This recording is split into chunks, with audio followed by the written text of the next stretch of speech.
You are welcome to the third part of the beginner's guide. If this is your first time, kindly subscribe the channel. We are going to specifically talk about the layers because in Photoshop you cannot work without the layer panel. When you launch the Photoshop, the layer panel is found right here. If for some reasons you don't see the layers here, just come to the windows and then select layers and it will open. The layer panel is what contains the images, text, the shapes, the objects you are using. You must know that by default your project will have a background, so that background is what you will see in the layer. Now let's add some content so that you can understand how the layer works. If you want to add an image or an object, come to File and choose Place Embedded. Then navigate to where your image is.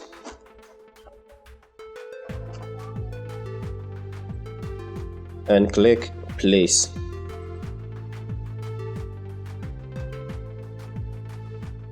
Now this will automatically create a new layer for the object you just opened.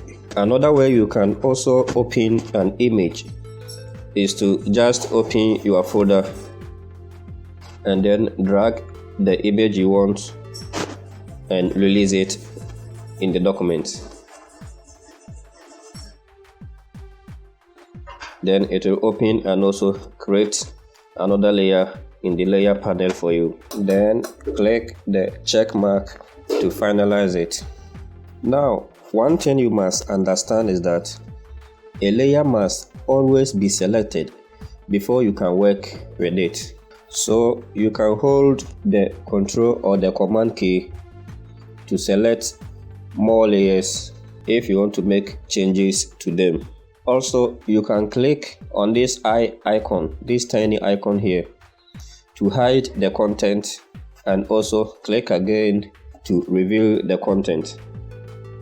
Okay, now let's come to the basic use of the layer panel. The first thing you are looking at is resize. When you want to resize your content, you can click on the layer or you can just click the content. You will see a border around the image or the photo.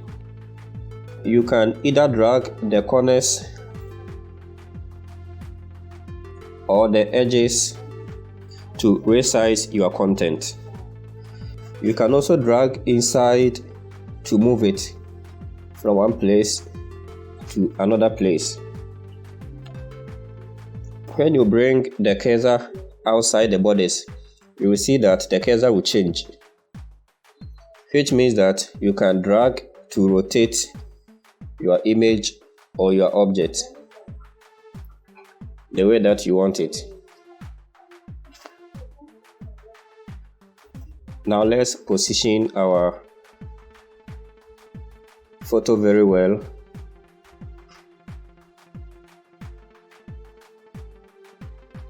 We are placing it right here. So you can check the mark here to finalize it.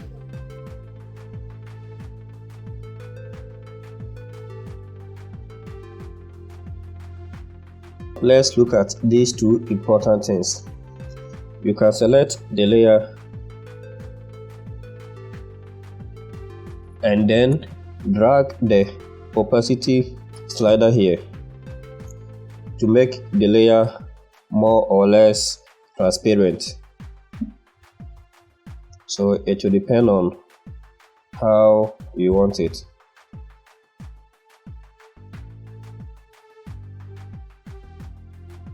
Another important feature here you should also know is the blending options here. Okay, let's import one more image so that I can use to demonstrate how this feature works. Let's open our folder and let me drag and drop this image. Now that this image is open here and the layer is selected, you can come here.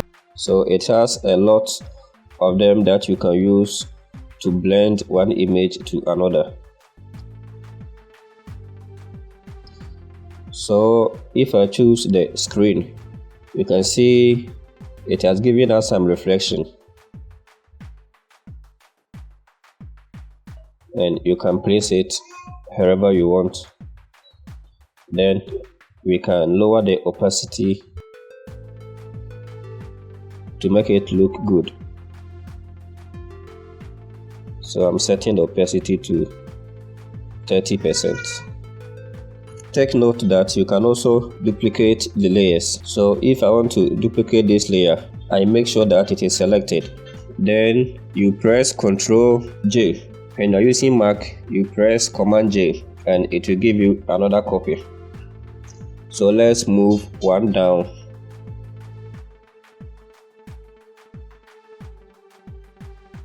Okay, let me make another copy of this one. I copied this because I want to use it to show you how you can delete a layer. If you want to delete a layer, just select the layer and hit the delete key on your keyboard and it will be deleted. Alright, now let's add some text for more demonstration. Observe that when I begin to type, it will create another layer.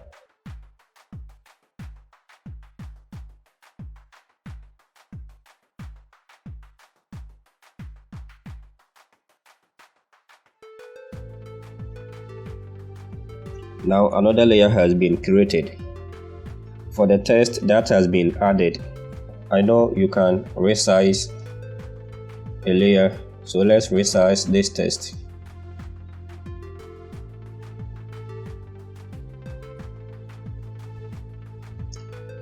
And come to the properties and let's change the color. So just choose any color of your choice and click OK.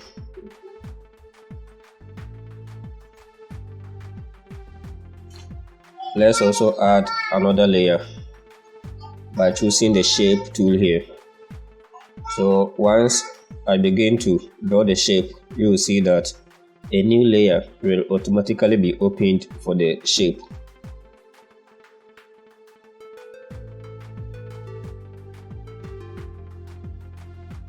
Now here it is, and it has a default name, that is rectangle. Let's come to the properties and change the color of the rectangle.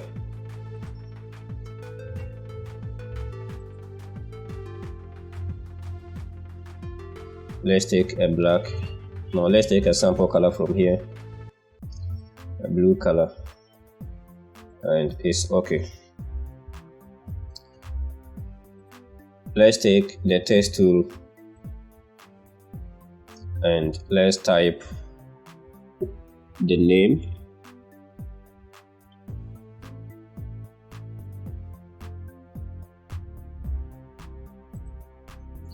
Now with the layer selected, come to the properties and let's change the color of the name to white, pure white. Click OK. Now let's drag the name and put it here. Come to the properties again and let's resize. Reduce the size of the font.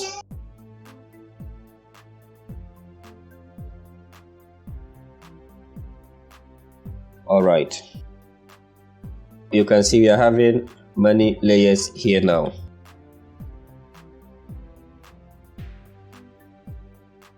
Now understand that you can drag the layer up or down to rearrange your content.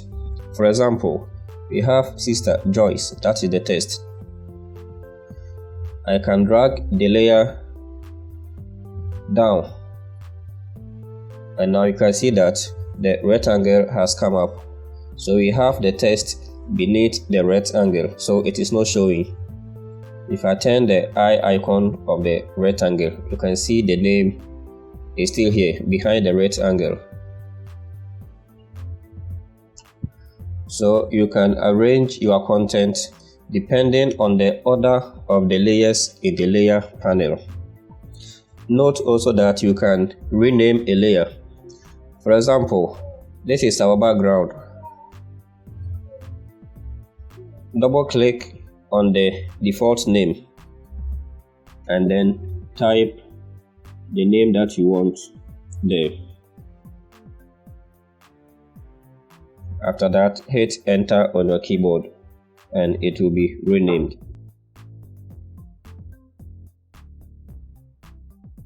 You can create a new layer by clicking on this icon.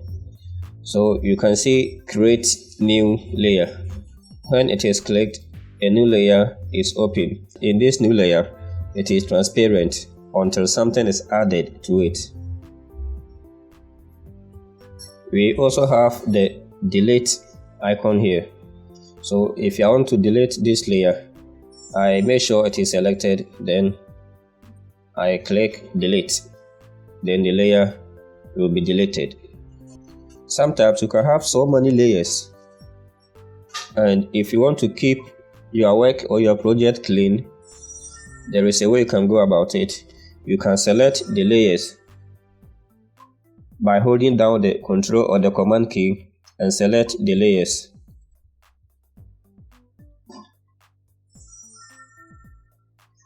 Then after that, you click on the folder icon here and group them. Okay, now let me talk about the background. Now let's turn this coating off and let's have our background here. Automatically it is locked, as you can see the padlock icon. So if you want to include the background in your content, then you can click on the padlock icon here to remove it. So it is now unlocked and you can move it or use it in your content. Now when you come to the next feature, we have the adjustment layers. These are effects you can use on your photos, and I will talk about them in the next tutorial. Layer mask. This is one important tool you are going to need, I tell you. So here, for example, this is a folder. A folder, if you want to apply a tool, let's say you want to erase the folder, it will not be possible, as you can see. But you can add a layer mask to it, and now it will give you the chance to do whatever you want to the layer.